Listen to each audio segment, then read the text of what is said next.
کہاں کا امام؟ مسجد حرم کا امام، صرف 14 سال کی عمر میں۔ صحیح بخاری کو لکھنے میں امام بخاری نے جتنے سال لگا دیے نا، اتنے ہی 14 سال لگا دیے صحیح بخاری کی شرح کو لکھنے میں ہی۔ بہت بڑے عالم، اور علماء کا اس بات پر اجماع ہے کہ صحیح بخاری کی شرح جس انداز میں ابن حجر نے لکھا ہے اس طرح لکھنے والا قیامت تک پیدا نہیں ہوگا۔ یہ ہمارے اسلاف تھے۔ تاریخ اسلام میں ایک بہت بڑے عالم دین گزرے ہیں، امام ابن تیمیہ رحمہ اللہ۔ کیا نام ہے؟ امام ابن تیمیہ، نام یاد رکھ لو اس کو، امام ابن تیمیہ رحمہ اللہ، مجدد دین ہے یہ، بہت بڑے عالم دین۔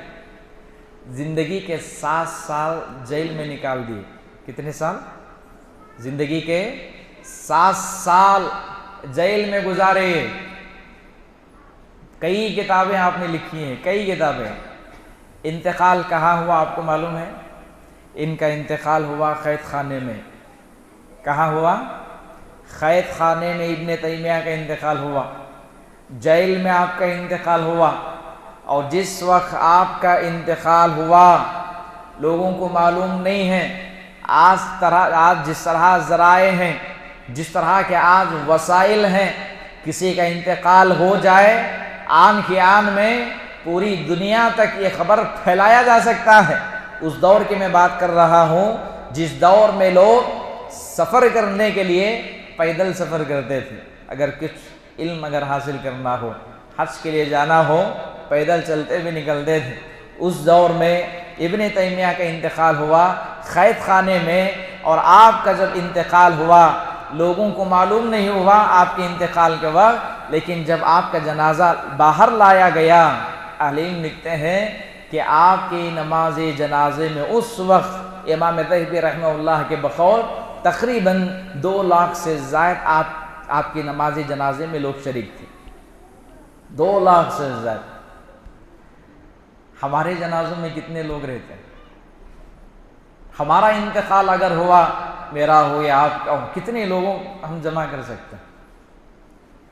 ہماری زندگیوں سے لوگ متاثر ہونا چاہیے، ہماری زندگیاں امت کے لیے نفع بخش ہونا چاہیے، امت کے لیے خیر ہونا چاہیے۔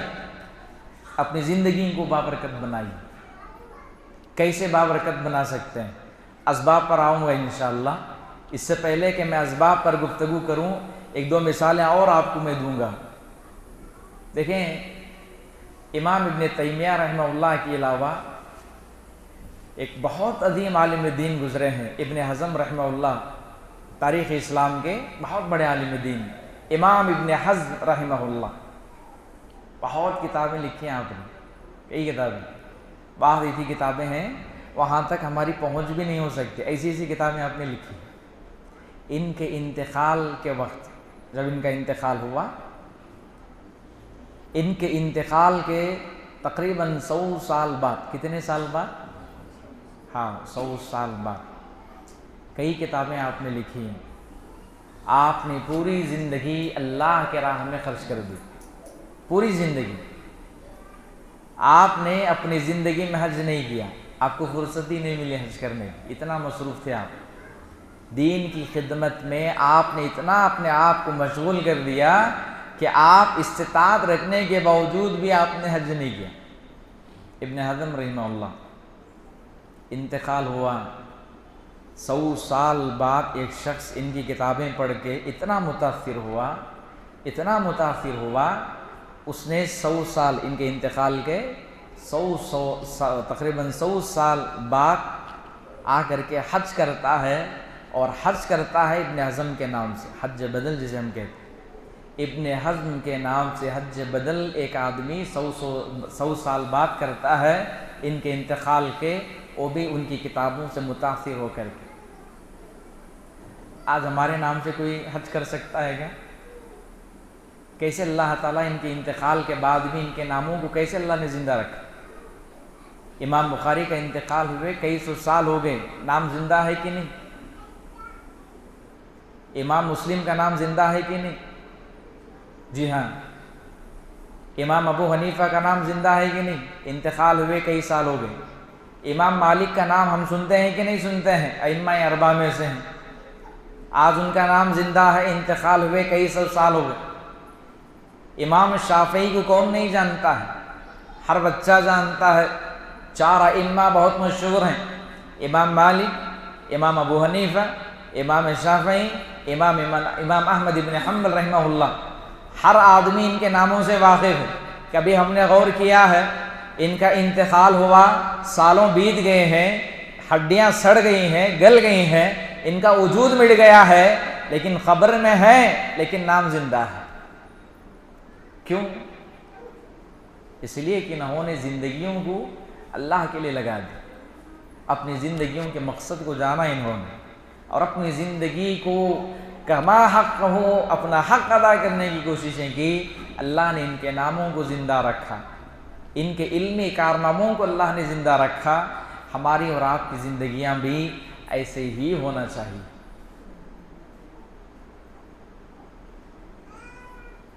دیکھیں، ہم بعض اسباب ہیں جنہیں اپنا کر ہم اپنی زندگی کو بابرکت بنا سکتے ہیں۔ سب سے پہلا، اپنی زندگیوں میں اخلاص پیدا کریں۔ ایک سبب ہے یہ، اخلاص شرط ہے۔ اپنی زندگیوں میں اخلاص ہو، اپنی نیکیوں میں اخلاص ہو، اپنے اعمال میں اخلاص ہو۔ کوئی بھی عمل، کوئی بھی نیکی آپ کریں، اخلاص کے ساتھ کرنا چاہیے۔ کس کے ساتھ کرنا چاہیے؟ اخلاص ہونا چاہیے۔ کسی بھی عمل کی قبولیت کے لیے 3 شرائط کا پایا جانا ضروری ہے۔ ایک، مسلمان ہونا چاہیے، ایک عقل مند ہونا چاہیے، اخلاص اس کے اندر ہونا چاہیے، اس کا عمل کتاب و سنت کے مطابق ہونا چاہیے۔ جب یہ شرائط اس میں موجود ہوں تو عمل قابل قبول ہے۔ ہماری زندگیوں میں اخلاص کی کمی ہے۔ ہم نماز بھی پڑھتے ہیں، مقصد ریاکاری ہوتی ہے۔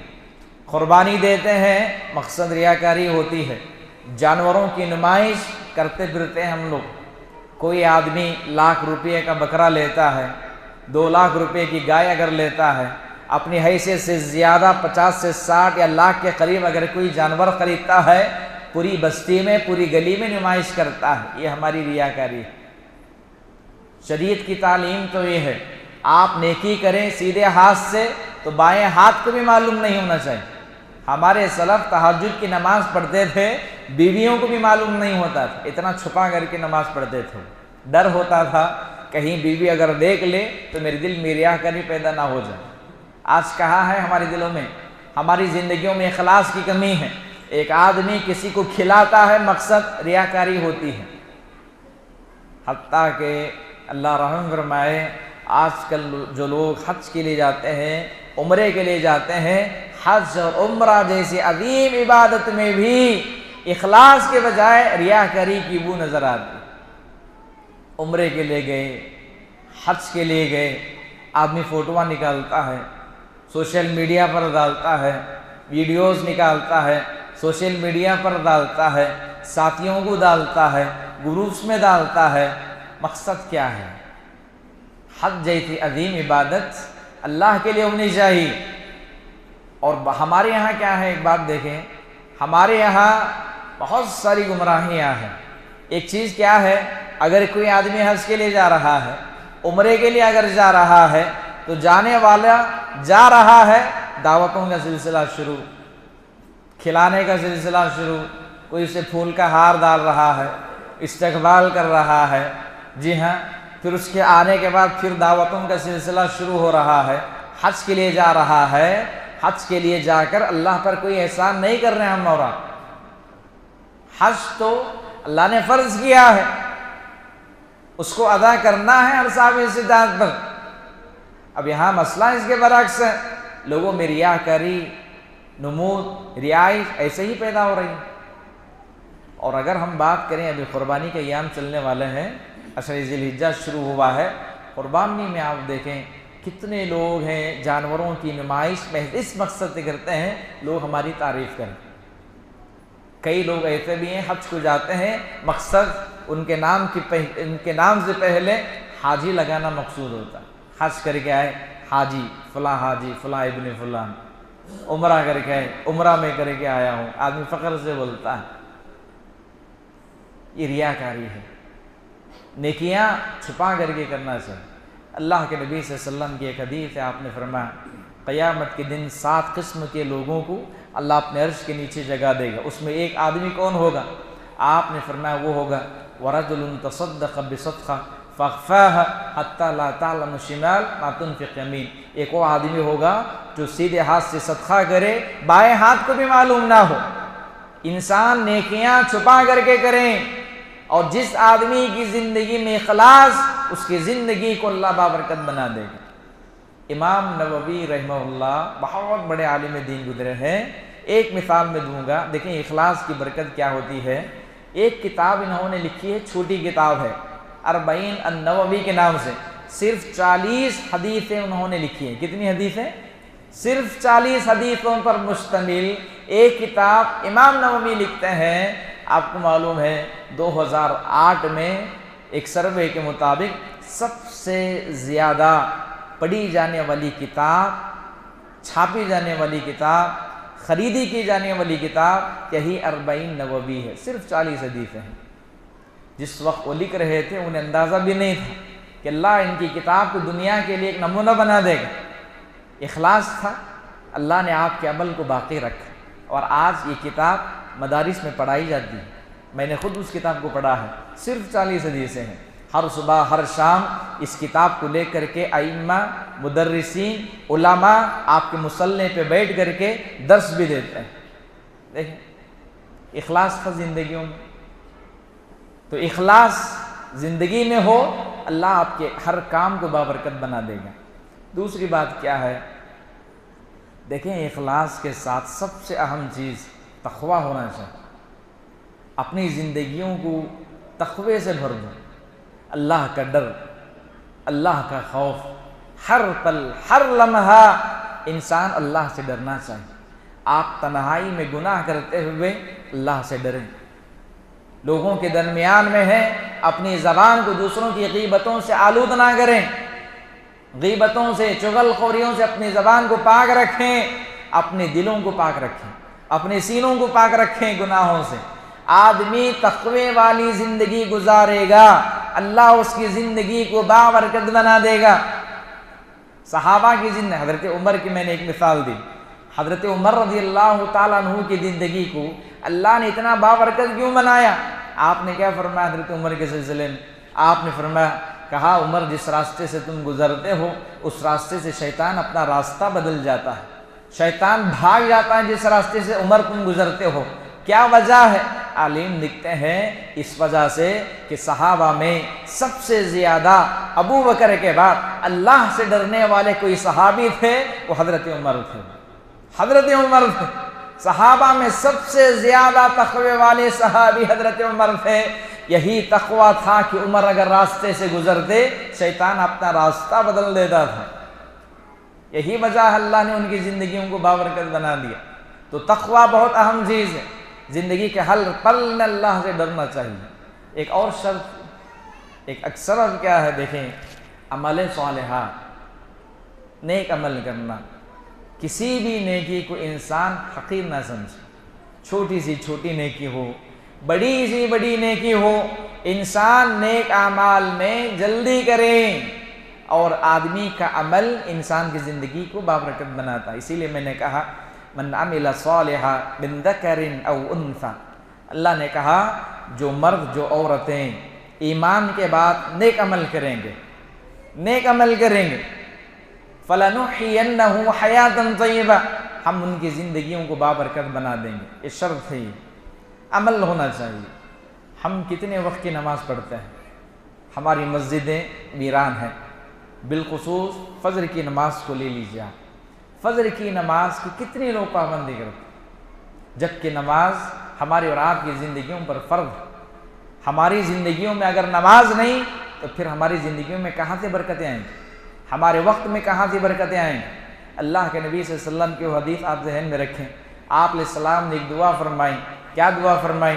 فجر کے وقت کے سلسلے میں آپ نے دعا کی، اللہم بارک لی امتی فی بکوریہا، آپ نے کہا اللہ تو میری امت کی صبح میں برکتیں نازل فرما۔ ہمارے اسلاف ان کی زندگیاں بتلاتی ہیں کہ سلف فجر کی نماز کے بعد کتابیں لکھنے کے لیے بیٹھتے تھے، کتابیں لکھتے تھے، وہ پڑھنے کے لیے بیٹھتے تھے، قرآن حفظ یاد کرنے کے لیے بیٹھ جاتے تھے۔ ہمارا حال کیا ہے؟ کب اٹھتے ہیں ہم لوگ؟ رات میں 2 بجے سونا، 1 بجے سونا، 12 بجے سونا، تاخیر سے سونا اور بیدار بھی ہونا تاخیر سے۔ فجر کی نماز ہماری زندگیوں میں نہیں۔ جس آدمی کی زندگی کی ابتدا، صبح کی ابتدا فجر کی نماز سے ہوگی، میں دعوے کے ساتھ کہوں گا اللہ اس کی زندگی میں ہر پل کو اللہ بابرکت بنائے گا۔ آپ کی زبان میں اللہ تاثیر دے گا۔ ہماری زبانیں بے تاثیر ہیں، آج ہم واعظ و نصیحت کرتے ہیں، ہماری باتیں سروں سے نکل جاتی ہیں، کیوں؟ اس لیے کہ ہماری زندگیوں میں عمل نہیں ہے۔ عمل ہوگا زبان میں تاثیر آئے گی۔ کاروبار میں برکتیں نہیں، اکثر ہم شکوے کرتے ہیں۔ زندگیوں میں برکتیں نہیں، اکثر شکوے کرتے ہیں۔ انسان قرض کے بوجھ تلے دبا ہوا ہے، انسان شکوے کرتا ہے۔ مصیبتیں پریشانیوں میں گھیرا ہوا ہے، شکوے شکایتیں کرتے ہیں۔ مقصد کیا ہے؟ سبب کیا ہے؟ غور کریں۔ ہماری زندگیوں میں نماز کی پابندی نہیں۔ ابراہیم علیہ السلام نے اللہ سے جب دعا کی اللہ مجھے اولاد عطا فرما، کیا دعا فرمائی آپ نے؟ ایسا نہیں کہا کہ اللہ مجھے نیک اولاد دے۔ ابراہیم نے کہا رب اجعلنی مقیم الصلاۃ ومن ذریہ، پروردگارا مجھے اولاد دے، نمازی اولاد دے۔ نمازی اولاد ہونا چاہیے۔ ہماری بیویاں نماز کے پابند ہیں، ہماری اولاد نماز کے پابند ہیں۔ صرف سننے کے حد تک نہ رہیں۔ دیکھیں ہم پروگرام سنتے ہیں، تقاریر سنتے ہیں، بیانات ہم سنتے ہیں صرف کانوں کی لذت کے لیے، صرف کانوں کی لذت۔ اچھے اچھے علماء کو ہم بلاتے ہیں، پروگرام سن کرتے ہیں، کتنے لوگوں کو فائدہ ہو رہا، کتنے لوگ نمازی بنے، کتنے لوگ متقی بنے، کتنے لوگوں سے ہماری مسجدیں آباد ہوئیں، کبھی ہم نے غور کیا ہے؟ دیکھیں بیانات صرف کانوں کی لذت کے لیے نہ سنیں، دل کی آنکھوں سے سنیں، دل کے کانوں سے سنیں۔ مقصد یہ ہے ہماری جتنی استطاعت ہے، استطاعت کے بقدر جو سنتے ہیں اس پر عمل کرنے کی کوشش کریں۔ ہماری زندگی میں عمل صالح ہو، اللہ ہماری زندگیوں کو بابرکت بنائے گا۔ اگر زندگیاں عمل سے خالی ہوں، نہ ہماری زندگیاں بابرکت ہوں گی، نہ ہمارے گھروں میں برکتیں ہوں گی، نہ ہماری اولاد میں برکتیں ہوں گی، نہ ہماری بیوی ہمارے لیے بابرکت بنے گی، نہ ہماری تجارتوں میں برکتیں ہوں گی۔ برکتیں ایسے ہی ختم ہوتی ہیں جب انسان اللہ سے دور ہو کر زندگی گزارے، عمل سے دور ہو کر زندگی گزارے، نافرمانیوں والی زندگی گزارے۔ اللہ تعالیٰ اپنی دی ہوئی نعمتوں کو بندوں سے چھین لیتا ہے۔ آخری بات بتا کر بات ختم کرتا ہوں، ابھی وقت ہے 2 منٹ ہے۔ آخری بات، قربانی کے سلسلے میں مجھے کچھ کہنے کے لیے کہا گیا تھا، میں نے اپنے موضوع پر ہی تفصیلی گفتگو کر دی۔ آخری بات، انسان اپنی زندگی، اپنے اوقات کو بابرکت بنانے کے لیے دعاؤں کا سہارا لے۔ کس کا سہارا لے؟ دعائیں۔ سلف دعائیں مانگتے تھے۔ کیا دعائیں؟ اللہم اجعلنی مبارکن اینما کنت، اللہ تو مجھے جہاں بھی رکھ، لوگوں کے لیے، اپنی ذات کے لیے بابرکت بنا دے۔ انسان دعا کرے اللہ سے، اور دعا کے ذریعے سے انسان اپنی زندگی کو بابرکت بنا سکتا ہے۔ اس پر بہت کچھ کہا جا سکتا ہے، بس اتنی سی بات کافی ہے۔ آپ دعا کریں اللہ سے، اللہ آپ کی زندگی کو، آپ کے اوقات کو اللہ بابرکت بنائے۔ ابراہیم علیہ السلام نے اللہ سے دعا مانگی جس وقت کعبۃ اللہ کی تعمیر آپ کر رہے تھے۔ کعبۃ اللہ کی تعمیر کے بعد ابراہیم علیہ السلام نے اللہ سے کیا دعا فرمائی؟ کہا ربنا تقبل منا انک انت السمیع العلیم، پروردگارا جو عمل میں کر رہا ہوں شرف قبولیت سے تو اس کو نواز دے۔ ابراہیم علیہ السلام کی زندگی کو اللہ نے اتنی بابرکت بنا دیا، ابراہیم کے بعد جتنے انبیاء آئے سارے انبیاء ابراہیم کے نسل سے ہی آئے۔ اسماعیل علیہ السلام ان کے بیٹے ہیں، اسحاق علیہ السلام ان کے بیٹے ہیں، یعقوب علیہ السلام آپ کے پوتے ہیں، سلیمان علیہ السلام انہی کے خاندان سے ہیں۔ جی ہاں، حضرت داؤد علیہ السلام ابراہیم کے خاندان سے ہیں، حضرت موسیٰ انہی کے خاندان سے ہیں۔ بڑے بڑے انبیاؤں کو ابراہیم کے خاندان ان کی نسل سے اللہ نے پیدا کیا۔ اللہ نے قرآن مجید میں ابراہیم کے بارے میں کہا ان ابراہیم امتن قانت، اللہ نے کہا تنہے تنہا ایک امت کے برابر تھے ابراہیم علیہ السلام۔ ابراہیم کی پوری زندگی اللہ نے بابرکت بنا دی۔ انسان اپنی زندگی کو بابرکت بنائے، اللہ سے دعائیں مانگے، نیک عمل کرتے رہیں، تقوی کی زندگی اختیار کریں اور عمل میں اخلاص پیدا کریں۔ جب یہ شرائط ہماری زندگیوں میں ہوں گے، یقین جانیں آپ کی زندگی، ہماری زندگی اللہ لوگوں کے لیے اسوہ اور نمونہ بنائے گا۔ دعا ہے اللہ رب العزت سے اللہ مجھ کہنے والے کو، آپ سننے والوں کو سب سے پہلے مجھے عمل کی توفیق عطا فرمائے۔ اللہ ہماری زندگیوں کو بابرکت بنائے۔ اللہ تعالی ہماری زندگیوں میں جو شر ہے اس شر سے اللہ تعالی ہم سب کی حفاظت فرمائے۔ آمین۔ اقول قولی ھذا استغفر اللہ لی ولکم ولسائر المسلمین فاستغفروا انہ هو الغفور الرحیم۔ قربانی سے متعلق دو باتیں عموماً عام طور پر ہر سال جب قربانی کے ایام آتے ہیں لوگ ایک سوال یہ کرتے ہیں میت کی طرف سے قربانی دے سکتے ہیں کہ نہیں دے سکتے ہیں۔ اس سلسلے میں دیکھیں راجح قول یہ ہے میت کی طرف سے قربانی نہیں دینا چاہیے، یہ جائز نہیں ہے۔ وہ عمل اللہ کے نبی صلی اللہ علیہ وسلم کے ساتھ خاص تھا، لہذا کسی بھی آدمی کے لیے جائز نہیں ہے کہ مستقل میت کے نام سے قربانی کرنا یہ جائز اور درست نہیں ہے، ایک راجح قول یہی ہے۔ دوسری بات اس سلسلے میں وضاحت مطلوب ہے، وہ یہ ہے کہ قربانی کتنے دن تک کی جا سکتی ہے؟ کیا یوم النحر قربانی کا جو دن ہے 10 ذی الحجہ، کیا اس کے علاوہ جو ایام تشریق ہے اس میں بھی قربانی کی جا سکتی ہے؟ اس سلسلے میں اہل علم کہتے ہیں قربانی کے 4 دن ہیں۔ کتنے دن ہیں؟ عید الاضحیٰ کا دن اور اس کے بعد 3 دن جسے ایام تشریق کہا جاتا ہے۔ سنن البیہقی کی ایک روایت ہے، اللہ کے نبی صلی اللہ علیہ وسلم نے فرمایا ایام التشریق کلہ ذبح، آپ نے کہا ایام جو تشریق ہیں سب کے سب اس میں جانور باقاعدہ ذبح کیے جا سکتے ہیں۔ علامہ البانی رحمہ اللہ نے اس حدیث کو حسن کہا ہے۔ تو لہذا قربانی کے 4 دن ہیں۔ بعض لوگوں کو یہ تشویش ہوتی ہے قربانی کب تک کیا جا سکتا ہے، کیا صرف یوم النحر قربانی کے دن ہی کیا جائے گا یا ایام التشریق میں بھی کیا جا سکتا ہے؟ اس سلسلے میں راجح قول یہی ہے کہ قربانی کے 4 دن ہیں، ذی الحجہ کی 10ویں تاریخ، 11ویں تاریخ، 12ویں تاریخ اور 13ویں تاریخ کی مغرب تک بھی اگر کوئی آدمی ذبح کرنا چاہے قربانی کر سکتا ہے۔ اللہ ہم سب کو عمل کی توفیق عطا فرمائے۔